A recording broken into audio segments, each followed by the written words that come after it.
नमस्कार। निर्माण classes YouTube channel पर आप सभी का स्वागत है। मैं पीके यादव। आज हम बात करें तो आज हम प्लेटो पर चर्चा करने वाले हैं इस क्लास में। प्लेटो पर चर्चा शुरू करने से पहले कुछ बातें बता दूं मैं आपको। निर्माण क्लासेज जो ऐप है जिसके बारे में मैंने पिछले वीडियो में आपको बताया था, वहाँ लाइव क्लास शुरू हो चुकी हैं और जिन ऑफरों की मैंने चर्चा की थी उसमें ऑफर की आज लास्ट डेट है। आज 12 PM तक रहेंगे। तो जिन्होंने नहीं खरीदा है अभी ऐप, जिनको खरीदना है वो आज रात 12 बजे तक ले लें, जिससे कि आपको 900 रुपये में कोर्स मिल जाए। कल से 12 PM के बाद में फिर उसकी जो रेट रहेगी वो 1500 आ जाएगी और आज से उस पर लाइव क्लास शुरू हो चुकी है। तो प्लेटो फिर चर्चा करें आज। प्लेटो से पहले मैं ये बात करूं विचारक, राजनीतिक विचारक।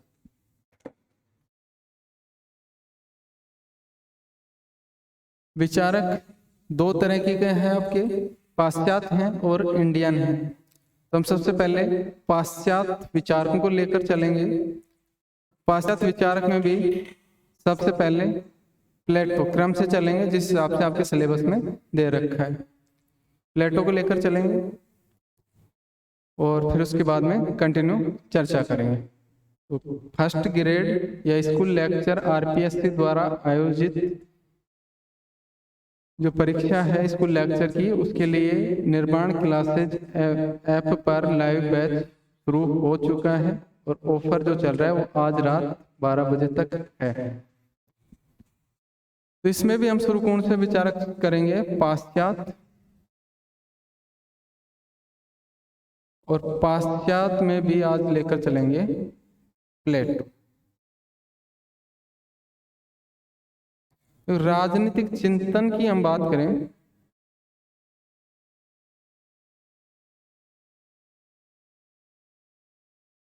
तो राजनीतिक चिंतन की जो शुरुआत होती है वो मानी जाती है यूनानी दार्शनिकों से।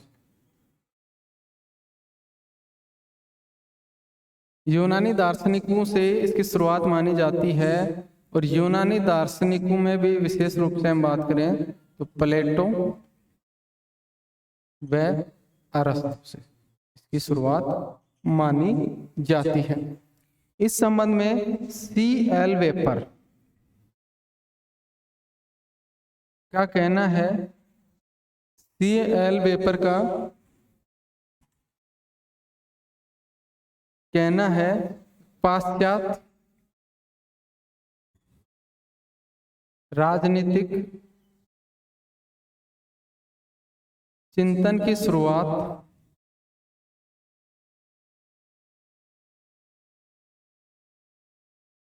प्लेटो व अरस्तु से होती है।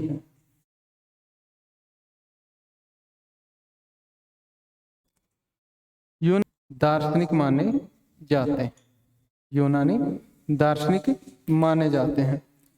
तो यूनानी दार्शनिकों में भी प्लेटो अरस्तु का विशेष नाम आता है।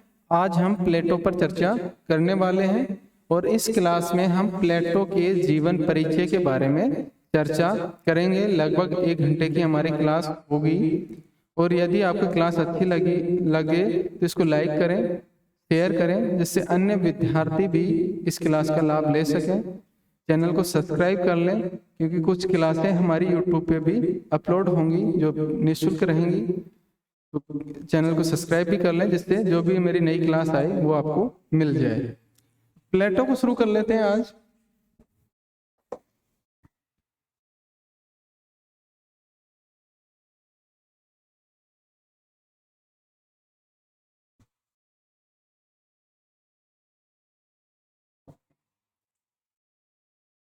प्लेटो को जन्म की बात करें तो 428 ईसा पूर्व और मृत्यु होती है 347 ईसा पूर्व। तो ये प्लेटो का जन्म जीवन काल हो गया 428 बीसी से लेकर 347 बीसी तक, बीसी या ईसा पूर्व। जीवन परिचय की बात करें, सबसे पहले जन्म की बात करें तो प्लेटो का जन्म हुआ 428 ईसा पूर्व। कुछ बुकों में 427 भी मिलता है, ज्यादा सही 428 है। कहाँ हुआ? तो इनका जन्म हुआ एथेंस में। एथेंस एक यूनानी नगर है, वहां इसका जन्म हुआ था। और एथेंस के एक कुलीन परिवार में, एथेंस के कुलीन परिवार में इनका जन्म हुआ। पिता की बात करें तो इनके पिता का नाम था एरिस्टोन या अरिस्टोन, एरिस्टोन या अरिस्टोन भी कह सकते हैं हम। एरिस्टोन। इनके पिता की हम बात करें तो इनका जो पिता है वो एथेंस का जो अंतिम शासक था कार्डस, एथेंस का अंतिम शासक नाम है कार्डस, इसके वंशज थे। कार्डस के वंशज थे। इनके पिता एरिस्टोन के वंश की हम बात करें तो इनके पिता का जो वंश है प्राचीन एथेंस के शासकों से शुरू होकर पोसीदन नामक एथेंस का देवता है उस तक जाता है, पोसीदन तक जाता है। पोसीदन, ये पोसीदन एक यूनानी देवता है, वहां तक जाता है। माता की बात करें तो माता का नाम है परिक्टेनी, परिक्टेनी माता का नाम है। और ये जो माता है ये प्रसिद्ध कानून वेता या स्मृतिकार सालोन के वंश से संबंधित है। प्रसिद्ध कानून वेता सालोन के वंश से संबंधित है इनकी माता। प्लेटो के वास्तविक नाम की हम बात करें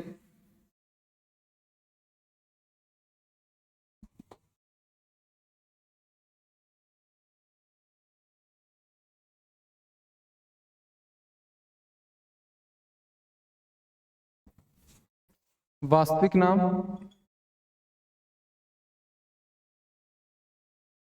की हम बात करें, प्लेटो का वास्तविक नाम है अरिस्टोक्लीज, अरिस्टोक्लीज वास्तविक नाम है।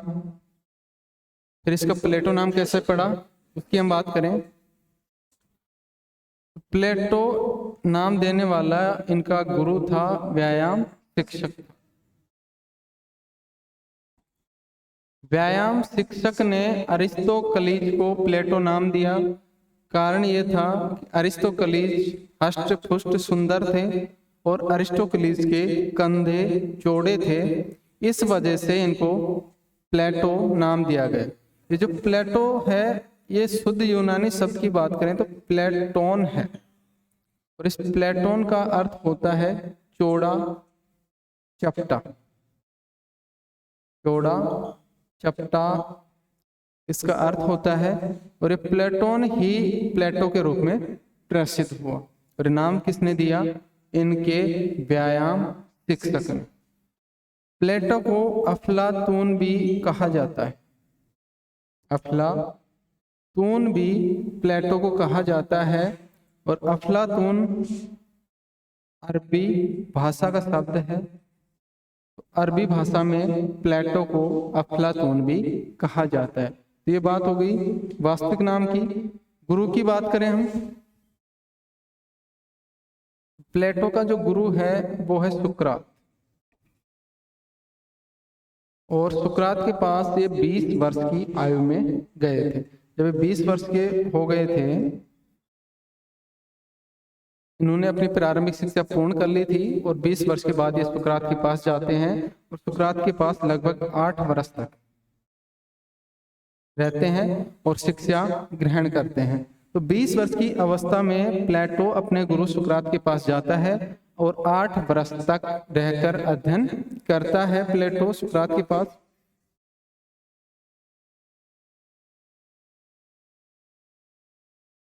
सुकरात की प्लेटो की हम बात करें तो प्लेटो का जन्म एक कुलीन परिवार में हुआ था और कुलीन परिवार में होने के कारण प्लेटो कहता है, मैं ईश्वर का धन्यवाद करता हूं कि मेरा जन्म असभ्य, असंस्कृत, गैर यूनान में न होकर यूनान में हुआ है, दास के रूप में न होकर नागरिक के रूप में हुआ है, स्त्री के रूप में न होकर पुरुष के रूप में हुआ है, और सबसे अच्छी बात यह है कि मेरा जन्म सुकरात के काल में हुआ है। ये कोटेशन आप जरूर याद रखें। सुकरात ने, प्लेटो ने क्या कहा? मैं ईश्वर का धन्यवाद करता हूं कि मेरा जन्म असभ्य, असंस्कृत, गैर यूनान में ना होकर यूनान में हुआ है, दास के रूप में ना होकर नागरिक के रूप में हुआ है, स्त्री के रूप में ना होकर पुरुष के रूप में हुआ है, और सबसे बड़ी अच्छी बात है कि सुकरात के काल में हुआ है। यूनान में दास थे, जैसे हमारे यहाँ जो वर्ण व्यवस्था है शूद्र, जिसमें सबसे नीचे वाला वर्ण है शूद्र, इसी तरह यूनान में भी ऐसे ही व्यवस्था थी और उसमें यहाँ शूद्र बोला जाता, वहां दास बोला जाता था। दास के रूप में नहीं हुआ, न होकर नागरिक के रूप में हुआ है, तो इसलिए वो भगवान को धन्यवाद देता है। स्त्री के रूप में ना होकर पुरुष के रूप में हुआ, क्योंकि पुरुष के रूप में उसको सुविधा ज्यादा मिलती है, इसलिए भगवान को धन्यवाद करता है। और यूनानी उस समय अपने आप को श्रेष्ठ मानते थे। श्रेष्ठ मानने के कारण ये कहता है, गैर जो यूनानी है वो असभ्य है, असंस्कृत है, वहां ना होकर एक सुसभ्य, सुसंस्कृत यूनान में हुआ है। और उसका गुरु सुकरात था, और कहा कि सबसे अच्छी बड़ी बात तो यह है सुकरात के काल में हुआ है। ठीक है, उसके बाद हम बात करें, जब सुकरात का प्लेटो का जन्म होता है, तो प्लेटो के जन्म के समय एक युद्ध चल रहा था एथेंस और स्पार्टा के मध्य। उस युद्ध का नाम है पेलोपोनेशियन का युद्ध। ये पेलोपोनेशियन का युद्ध है, स्पार्टा और एथेंस के मध्य हुआ था। स्पार्टा और एथेंस के मध्य हुआ था। एथेंस में सुकरात का जन्म हुआ था और एथेंस उस समय लोकतांत्रिक था। ठीक है, तो पेलोपोनेशियन युद्ध की बात करें,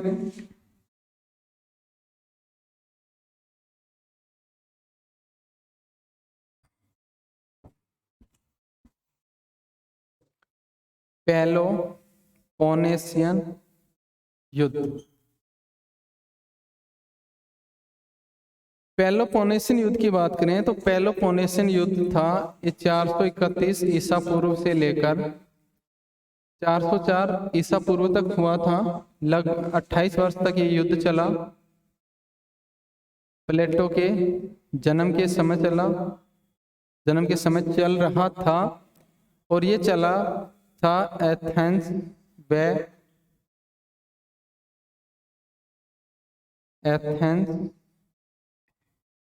व स्पार्टा के मध्य हुआ था। इसमें एथेंस की पराजय होती है और एथेंस के लोकतंत्र का पतन हो जाता है। पराजय होती है और एथेंस के लोकतंत्र का पतन हो जाता है। तो पेलोपोनेशियन युद्ध भी आपको ध्यान रखना है, कब हुआ? 431 बीसी से 404 बीसी चला, लगभग 28 वर्ष चला। प्लेटो के जन्म के समय चल रहा था। एथेंस और स्पार्टा के मध्य चला था। एथेंस लोकतांत्रिक था।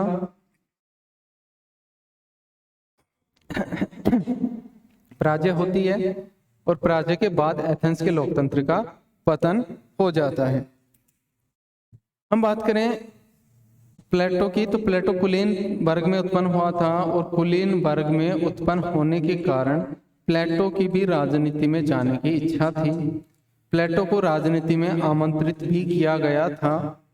लेकिन दो घटनाएं होती हैं, जो दो घटनाएं होती हैं, ये दोनों घटनाएं प्लेटो को पूरी तरह से बदल देती हैं, पूरी तरह से परिवर्तित कर देती हैं प्लेटो को, और प्लेटो का राजनीति से पूरी तरह से मोह भंग हो जाता है। तो कौन सी दो घटना है उसकी भी हम बात कर लें। कौन सी दो घटना है जो प्लेटो के जीवन को चेंज कर देती हैं, प्लेटो के राजनीति में मोह को भंग कर देती हैं। बात करें दोनों घटनाओं की।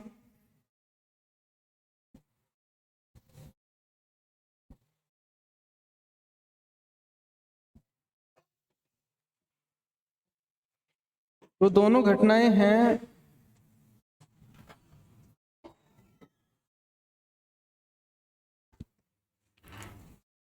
प्रथम घटना है 30 लोगों का शासन। 30 लोगों का शासन, ये क्या है 30 लोगों का शासन, पहले हम इस पे चर्चा कर लें। देखो, जो पेलोपोनेसियन का युद्ध हुआ उसमें एथेंस में लोकतंत्र का पतन हो गया। एथेंस में लोकतंत्र का पतन होने के बाद में 30 लोगों के समूह का शासन बना। 30 लोगों के शासन बना कुलीन तंत्र। यानी एथेंस में स्थापना हुई कुलीन तंत्र की, लोकतंत्र के। पेलोपोनेसियन युद्ध के बाद लोकतंत्र का पतन, कुलीन तंत्र की एथेंस में स्थापना, और इसमें 30 व्यक्ति शामिल थे। इन्हीं को कहा जाता है 30 लोगों का शासन। इस 30 लोगों के शासन में प्लेटो के 2 रिश्तेदार भी शामिल थे। प्लेटो के 2 रिश्तेदार शामिल थे, और उन दोनों रिश्तेदारों का नाम था, एक का नाम था क्रीसियस और दूसरे रिश्तेदार का नाम था चार्मिडिस। क्रीसियस और चार्मिडिस प्लेटो के 2 रिश्तेदार थे जो 30 लोगों के शासन में शामिल था। इन्होंने प्लेटो को आमंत्रित भी किया था कि आप भी राजनीति में आ जाओ। लेकिन ये जो 30 लोगों का शासन था, इन्होंने प्लेटो के गुरु सुकरात पर आरोप लगाया। सुकरात युवाओं का पथ भ्रष्ट कर रहा है, युवाओं को पथ भ्रष्ट कर रहा है। तो ये आरोप लगाया सुकरात पर। 30 लोगों के शासन ने किस पर आरोप लगाया? सुकरात पर। और क्या आरोप लगाया? कि युवाओं को पथ भ्रष्ट कर। ये बात प्लेटो को अच्छी नहीं लगी और प्लेटो का कुलीन तंत्र से विश्वास उठ गया। दूसरी घटना क्या है? कुलीन तंत्र की समाप्ति हो जाती है एथेंस में, फिर से लोकतंत्र की स्थापना हो जाती है। यानी पेलोपोनेसियन युद्ध में लोकतंत्र समाप्त, कुलीन तंत्र की स्थापना, और बाद में फिर कुलीन तंत्र की स्थापना, वापस लोकतंत्र। यानी प्लेटो अपने युवा अवस्था काल में पहले लोकतंत्र देखता है, फिर कुलीन तंत्र देखता है, फिर वापस से लोकतंत्र देखता है। जो लोकतंत्र सरकार बनी एथेंस में, उस सरकार ने भी सुकरात पर आरोप लगाए। सुकरात युवाओं को भड़का रहा है और कानून का उल्लंघन कर रहा है। इस लोकतांत्रिक सरकार ने भी सुकरात, जो प्लेटो का गुरु था, आरोप लगा दिया। क्या आरोप लगाया? एक तो युवाओं को भड़काने का आरोप लगाया, और दूसरा आरोप लगाया कानून के उल्लंघन। ये 2 आरोप लगाए और सुकरात को मृत्यु दंड दे दिया गया। जहर का प्याला सुकरात को दे दिया गया और विष के प्याले से जहर सुकरात की मृत्यु हो गई, मृत्यु दंड हो गया। ये घटना है 399 ईसा पूर्व की।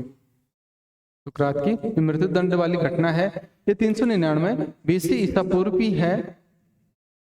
अब इस घटना ने, इन दोनों ही घटनाओं ने, और मृत्यु दंड की घटना ने प्लेटो को पूरी तरह से चेंज कर दिया। प्लेटो का राजनीति से मोह भंग हो गया।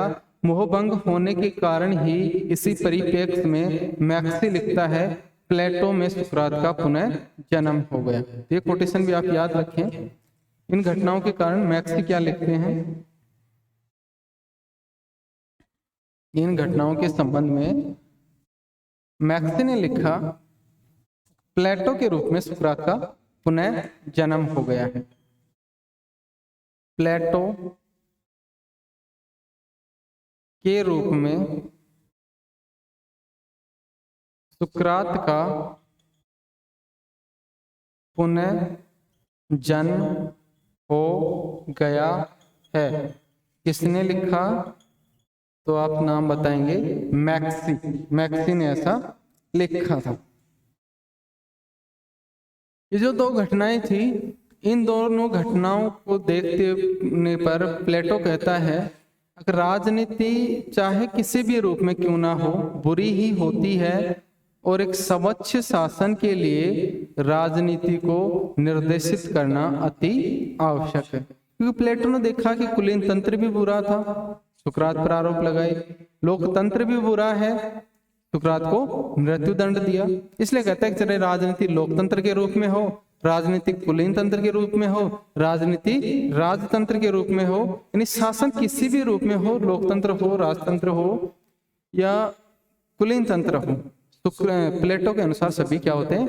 बुरे होते हैं। और इसके लिए या स्वच्छ शासन के लिए राजनीति को निर्देशित करने की अति आवश्यकता है, ऐसी बात प्लेटो कहता है। तो ये कोटेशन भी आप याद रख लें। प्लेटो कह रहा है, राजनीति किसी भी रूप में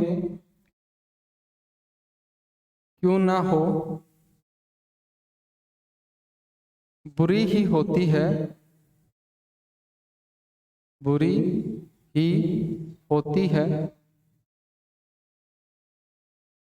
स्वच्छ शासन के लिए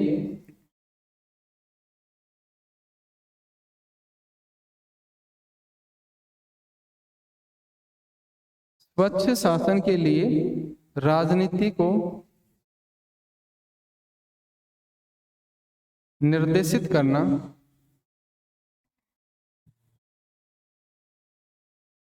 अति आवश्यक है।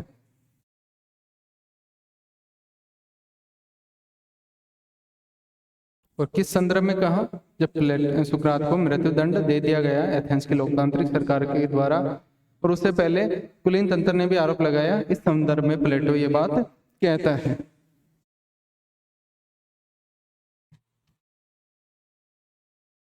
इसके बाद हम बात करें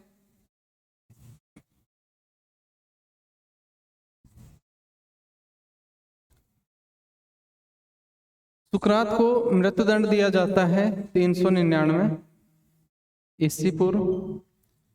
मृत्युदंड देने के बाद में जो प्लेटो है, प्लेटो ने एथेंस को छोड़ दिया, एथेंस को छोड़ दिया और ये निकल गए वैश्विक भ्रमण पर, वैश्विक भ्रमण पर निकल गए। और वैश्विक भ्रमण की बात करें तो इन्होंने यात्रा की यूनान नगरों की, इन्होंने यात्रा की, मिस्र की इन्होंने यात्रा की, इटली की इन्होंने यात्रा की, फारस भी ये गए थे। और कुछ विद्वानों का मानना है कि भारत में भी गंगा नदी के तट पर स्थित मगध महाजनपद में ये आए थे।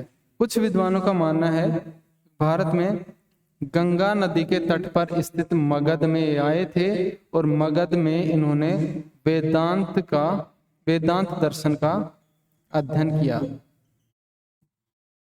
वेदांत दर्शन का इन्होंने मगध में आकर अध्ययन किया। एक व्यक्ति विद्वान है विल दुरांत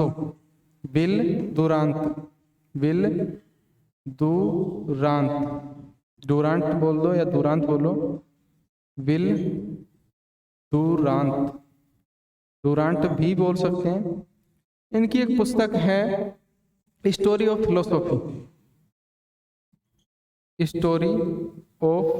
फिलोसॉफी।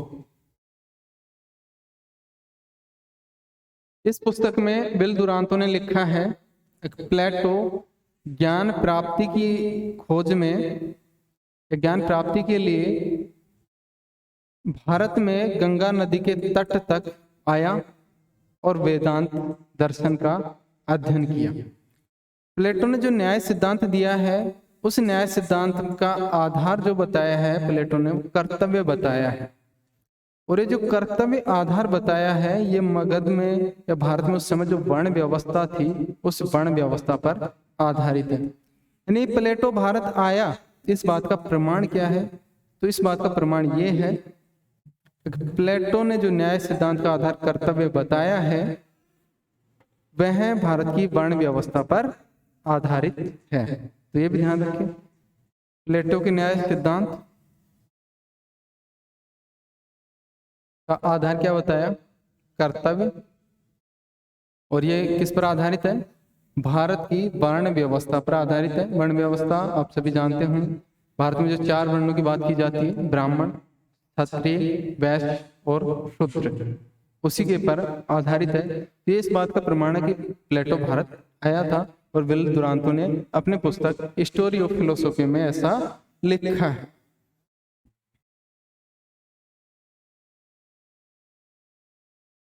भ्रमण के दौरान ये जो लगभग ये 12 वर्षों के तक भ्रमण करते हैं, वर्ष पूछ लें, कुछ बुक में 11 वर्ष भी है, बाकी 12 वर्ष ज्यादा ठीक है। तो जो 12 वर्ष का जो भ्रमण करते हैं, इस भ्रमण में ये पाइथागोरस से भी प्रभावित था। सुकरात, प्लेटो सबसे ज्यादा सुकरात से प्रभावित था, उसके बाद ये पाइथागोरस से भी प्रभावित था। तो पाइथागोरस का जो दर्शन था, उसका ज्ञान प्राप्त करने के लिए वैश्विक भ्रमण के काल में प्लेटो है ये सिसिली जाता है। सिसिली में एक राज्य था सिराक्यूज, सिसिली में जाता है, और सिसिली का एक राज्य था सिराक्यूज, ठीक। सिराक्यूज का शासक उस समय था डायनोसियस या दिनोसियस भी इसको कहते थे, दिनोसियस या डायनोसियस। डायनोसियस यहाँ का शासक था, और यहाँ का एक व्यक्ति था दियानो या डायनो। दियानो या डायनो एक व्यक्ति था। ये व्यक्ति सुसभ्य व सुसंस्कृत व्यक्ति था, अत्यधिक सुसंस्कृत व्यक्ति था डायनो। इस डायनो से मुलाकात होती है प्लेटो की, और फिर बाद में डायनोसियस से भी मुलाकात होती है। तो जब सिसिली में के सिराक्यूज राज्य में प्लेटो जाता है, तो इसकी मुलाकात होती है दियानो नामक सुसंस्कृत व्यक्ति से, और डायनोसियस प्रथम जो सिराक्यूज का शासक था। अब ये जो डायनोसियस है, दियानो की प्रेरणा से या डायनो की प्रेरणा से दार्शनिक शासक बनने के लिए तैयार हो जाता है। डायनोसियस दार्शनिक राजा, इस पर चर्चा करेंगे, दार्शनिक राजा पर नेक्स्ट क्लास में, अगली क्लास में विस्तार से करेंगे। प्लेटो दार्शनिक शासक की बात करता है, और वही दार्शनिक शासक बनने के लिए तैयार हो जाता है। कौन? डायनोसियस। किसकी प्रेरणा से? दियानो या डायनो की प्रेरणा से।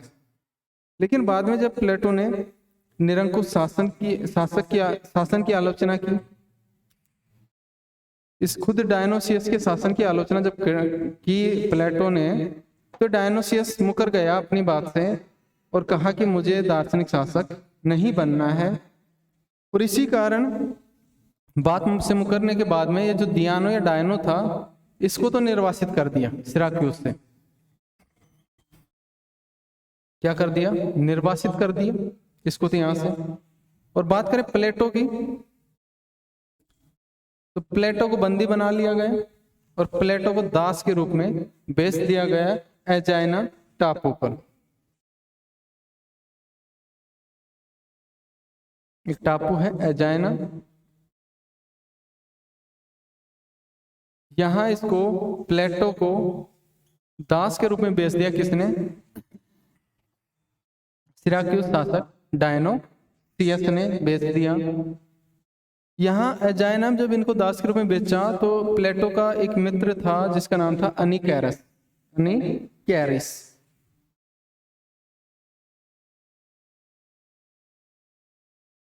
अनिकैरस प्लेटो का मित्र था, जिन्होंने प्लेटो को खरीदा और प्लेटो को दास से मुक्त करवाया। बेचा डायनोसियस ने और खरीदने वाला निकेरिस था। निकेरिस ने खरीदकर प्लेटो को दास से मुक्त करवा दिया। उसके बाद में 367 ईसा पूर्व में इस डायनोसियस ने डायनोसियस को दार्शनिक शासक बनाने के लिए प्लेटो फिर सिराक्यूस जाता है, लेकिन इस बार भी असफलता मिलती है। उसके बाद में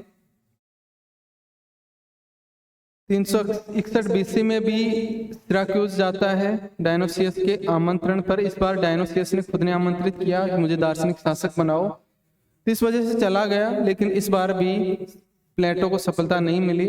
इस बार इस तरह दार्शनिक शासक बनाने के संबंध में जो डायनोसियस को दार्शनिक शासक बना रहा था प्लेटो, उसमें प्लेटो को सफलता नहीं मिलती है।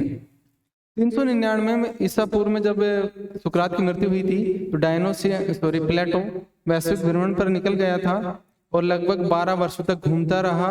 उसके बाद में वापस 388-87 ईसा पूर्व में वापस प्लेटो एथेंस आ गया। कुछ बुक में 386 डेट भी ये मिलती है, 388 ज्यादा सही है। 388 ईसा पूर्व में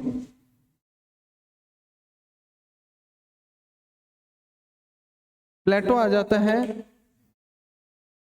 वापस एथेंस। 399 ईसा पूर्व में छोड़ा था और 388 ईसा पूर्व में वापस आ गया एथेंस में, और एथेंस में एक शिक्षण संस्थान की स्थापना की।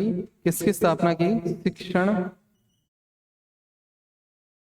संस्थान की स्थापना की, और इस शिक्षण संस्थान का नाम था अकेडमी या अकादमी।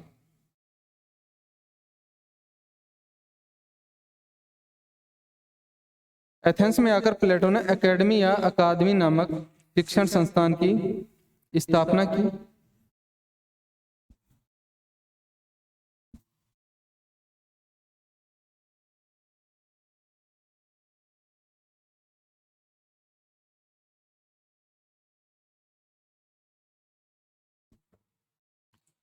अकादमी की हम बात करें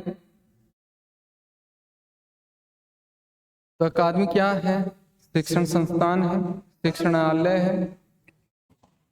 कहाँ स्थापित की गई? एथेंस में साहब स्थापित की गई। किसने की? ये पूछ ले। प्लेटो ने की।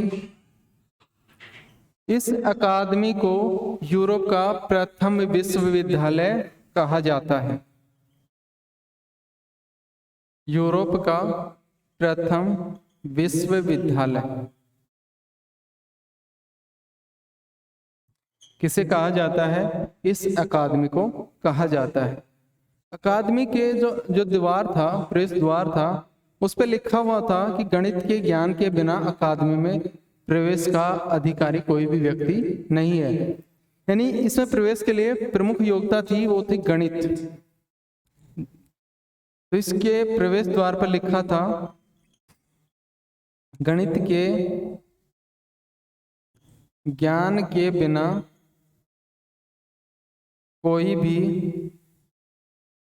प्रवेश का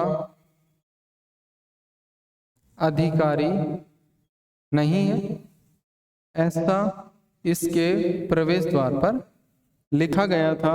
किसके प्रवेश द्वार पर लिखा गया था? अकादमी के प्रवेश द्वार पर लिखा हुआ था।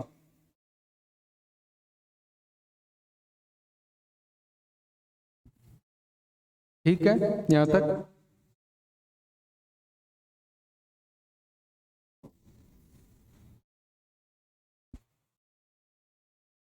एक विद्वान है प्रोफेसर फ्रॉन्स्टर। फ्रॉन्स्टर ने कहा है, प्रोफेसर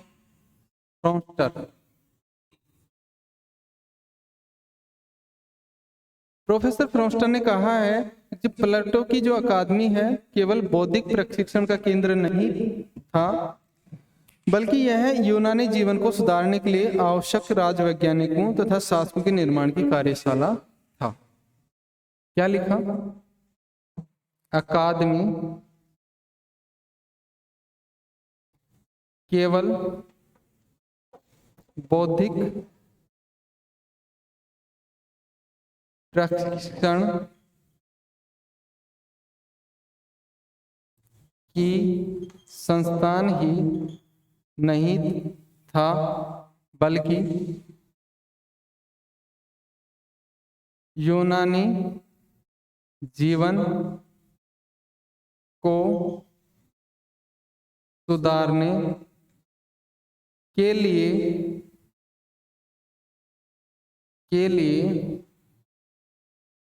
राज्य वैज्ञानिकों व शासकों के निर्माण की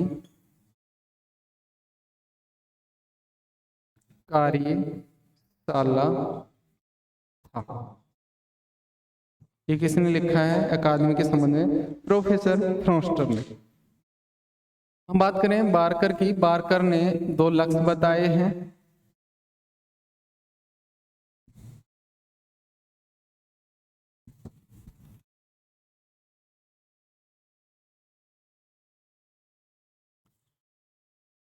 बारकर ने अकादमी के 2 लक्ष्य बताए हैं।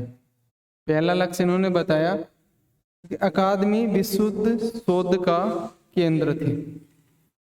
विशुद्ध शोध का केंद्र थी अकादमी। और दूसरा इन्होंने लक्ष्य बताया अकादमी राजनीति व कला के प्रशिक्षण की पाठशाला थी। यहाँ विधायक व राजनेता तैयार करने में सहायता मिलती थी। अकादमी राजनीति व कला के प्रशिक्षण की पाठशाला थी। यहाँ विधायक व राजनेता तैयार करने में सहायता मिलती थी। विधायक व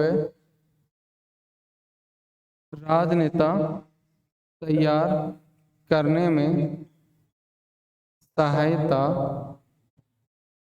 मिलती थी। ठीक है, ये किसने कहा? बारकर ने। बारकर ने 2 लक्ष्य बताए। एक तो कहा कि जो अकादमी है विशुद्ध शोध का केंद्र है, और दूसरी बात कही राजनीतिक कला अकादमी राजनीति व कला के प्रशिक्षण की पाठशाला थी। यहाँ विधायक व राजनेता तैयार करने में सहायता मिलती थी। ठीक है, इसके बाद हम बात करें तो 347 ईसा पूर्व की बात है, और प्लेटो की हो गई मृत्यु, और एक दार्शनिक को राजा और राजा को दार्शनिक बनाने वाले विद्वान प्लेटो मृत्यु लोक में गमन कर जाते हैं 347 में। प्लेटो को क्या कहा जाता है? दार्शनिक को शासक तथा शासक को दार्शनिक बनाने वाला किसको कहा जाता है? प्लेटो को कहा जाता है। प्लेटो की मृत्यु हो गई कब? 347 ईसा पूर्व में। इस तरह प्लेटो का जो जीवन परिचय है वो समाप्त होता है। कुछ तथ्य हैं उनकी भी हम बात कर लें। राजनीतिक दर्शन के प्रणेता की हम बात करें, राजनीतिक दर्शन के प्रणेता की बात करें तो किसको कहा जाता है? प्लेटो को, या पिता भी कह सकते हैं। प्रणेता या पिता किसको कहा जाता है? प्लेटो को कहा जाता है। वहीं राजनीति विज्ञान के पिता की बात करें, राजनीति विज्ञान का पिता कहा जाता है अरस्तु। दर्शन विज्ञान, यहां ध्यान रखें। राजनीति दर्शन का प्रणेता पूछ लिया जाए तो प्लेटो, और राजनीति विज्ञान का प्रणेता पूछ लिया जाए तो अरस्तु। ध्यान रखें, दर्शन, राजनीति दर्शन और राजनीति विज्ञान में अंतर होता है। सामान्यतः हम एक साथ ही बोल देते हैं, दोनों में अंतर होता है। जब हम पॉलिटिकल थ्योरी पढ़ेंगे तो दोनों के अंतर को वहां समझेंगे।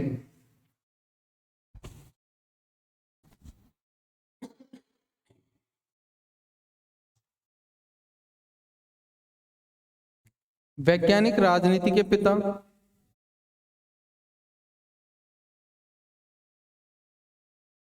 वैज्ञानिक राजनीति के पिता, वैज्ञानिक राजनीति के पिता कहा जाता है होब्स को।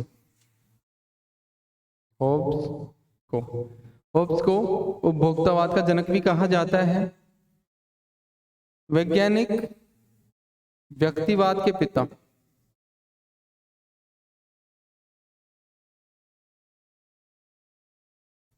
हर्बर्ट स्पेंसर को कहा जाता है।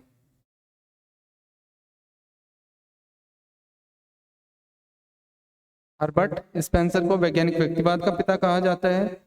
वैज्ञानिक समाजवाद का पिता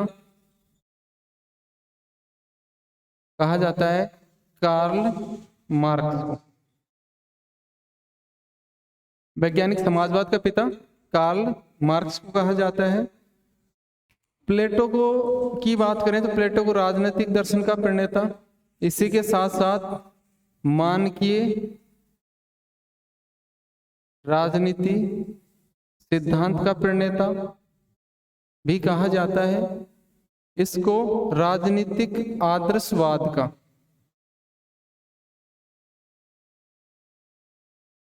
का पिता भी प्लेटो को कहा जाता है। मानकीय राजनीति का मतलब है कि राजनीति के कुछ मानक फिक्स करना, वो होती है मानकीय राजनीति। और राजनीतिक आदर्शवाद मतलब आदर्श स्थापित करना, यानी पहले से ही सोच लेना कि एक आदर्श जो राज्य है उसमें क्या क्या आदर्श होंगे, शासक कैसा होगा, प्रजा कैसे रहेगी, 3 वर्ग होंगे, ये सब आदर्श स्थापित करना कि क्या हो गया राजनीतिक आदर्शवाद। तो प्लेटो अपने जो आदर्श शासक की स्थापना से संबंधित बातें कहता है रिपब्लिक में, रिपब्लिक इनकी जो पुस्तक है उसमें आदर्शवाद की बात करता है, इसलिए इनको राजनीतिक आदर्शवाद का प्रणेता कहा जाता है। ये राजनीति को दर्शन से रिलेटेड करते हुए पढ़ाते हैं, इसलिए राजनीतिक दर्शन का प्रणेता कहा जाता है। और ये राजनीति के कुछ मानक निर्धारित करते हैं, इसलिए इनको मानकीय राजनीतिक सिद्धांत का प्रणेता भी कहा जाता है। क्या क्या मानक थे, जैसे जैसे हम आगे बढ़ेंगे तो समझ में आ जाएगा। यहाँ तक सभी को समझ में आ गया होगा। तो ये हो गया प्लेटो का जीवन परिचय। ठीक है, अब मैं बात बता दूं, स्कूल लेक्चर का कोर्स निर्माण क्लासेज ऐप पर लॉन्च हो चुका है। निर्माण क्लासेज ऐप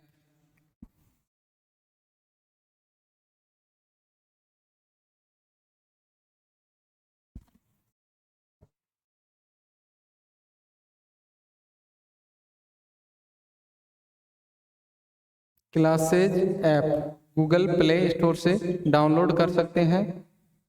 उस पे स्कूल लेक्चर का कोर्स लॉन्च हो चुका है, जिस पर 4 घंटे की पर डे लाइव क्लास होंगी। टेस्ट होगा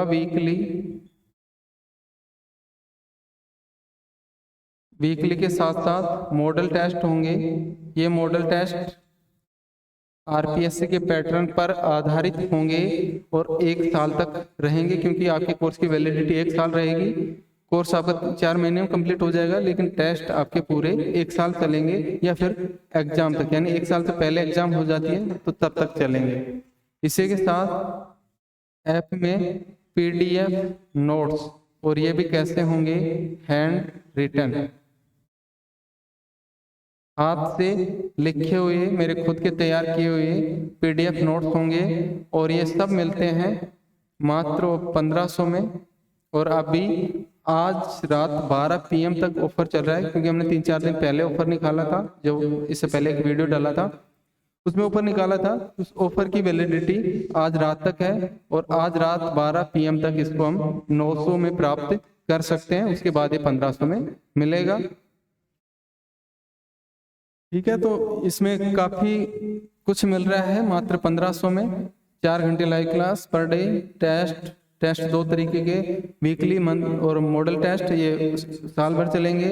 PDF नोट्स हैं, टेस्ट में आपको अपनी रैंक शो होती है, टेस्ट में क्वेश्चन के लेवल का पता चलता है कि डिफिकल्ट है, इजी है, मीडियम है। साथ में टेस्ट का जो प्रत्येक क्वेश्चन है उसका वही वीडियो सॉल्यूशन मिलता है। लाइव क्लासेज होने के बाद में वो रिकॉर्ड रहती हैं और 1 साल तक जितनी बार चाहो आप उनको देख सकते हो। और जिस तरह हमने पढ़ाया है ऐसे ही वहाँ क्लास रहेंगी, लेकिन वहाँ 4 घंटे की रहेंगी, जिससे आपका जल्दी से जल्दी कोर्स हो जाएगा। इसी के साथ आज की क्लास को हम खत्म करते हैं। क्लास अच्छी लगी हो तो इसको लाइक करें, अदर स्टूडेंट को शेयर करें, जिससे अन्य भी इस निःशुल्क क्लास का लाभ ले सकें। और साथ ही साथ चैनल को सब्सक्राइब नहीं किया तो वो भी कर लें, जिससे आने वाली क्लास का आपको नोटिफिकेशन प्राप्त हो जाए और आप अपनी क्लास को देख सकें। और कुछ दिन बाद में YouTube पे हम लाइव क्लास भी चालू करेंगे, तो उसका टाइम मैं आपको बता दूंगा, तो उस टाइम पे लाइव हो जाएंगे, लेकिन वो कम घंटे की रहेगी, ज़्यादा रहेगी ऐप पर। ये क्लास सभी बैचेज के लिए है, चाहे स्कूल लेक्चर हो, नेट हो, IAS वगैरह की तैयारी कर रहा हो, ये सभी के लिए कॉमन है। वो एक स्पेशल स्कूल लेक्चर का लॉन्च हुआ है, निर्माण क्लासेज। ठीक है, तो मिलते हैं अगली क्लास में। धन्यवाद।